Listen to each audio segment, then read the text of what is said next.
Le 15 janvier 2015, la Cour de justice a rendu un arrêt intéressant qui nous permet de revenir sur la double protection applicable aux bases de données. En vertu de la directive sur la protection juridique des bases de données, celles-ci peuvent être protégées d'une part par un droit sui generis, un droit propre aux bases de données qui protège l'investissement substantiel nécessaire à leur développement, et puis d'autre part le droit d'auteur qui vise toute création originale. Ces droits sont automatiques, c'est-à-dire qu'ils ne nécessitent aucune formalité préalable par leurs bénéficiaires. En deux mots, les faits sont les suivants.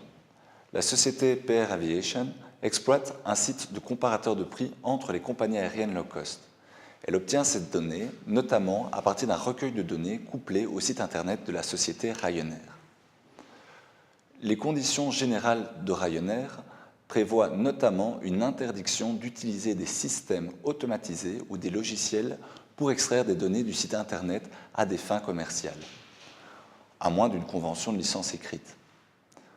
S'en est donc suivi une procédure judiciaire aux Pays-Bas jusqu'à la question préjudicielle posée à la Cour de justice. Alors qu'a décidé la Cour? Elle a estimé qu'une base de données n'est protégée ni par le droit d'auteur ni par le droit sui generis, alors la directive ne peut être invoquée pour s'opposer à des conditions contractuelles d'utilisation de cette base de données. Le raisonnement apparaît à la fois parfaitement logique et surprenant.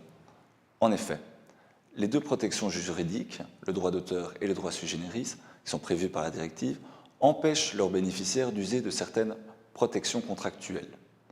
Par conséquent, ces protections contractuelles ne sont possibles qu'en l'absence de protection légale.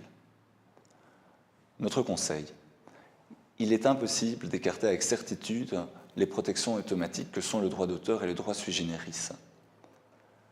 La question de l'attitude adéquate se posera donc lors d'une procédure judiciaire, où l'auteur, pour éviter de voir ses clauses contractuelles écartées, sera peut-être amené à éviter de souligner ses droits légaux.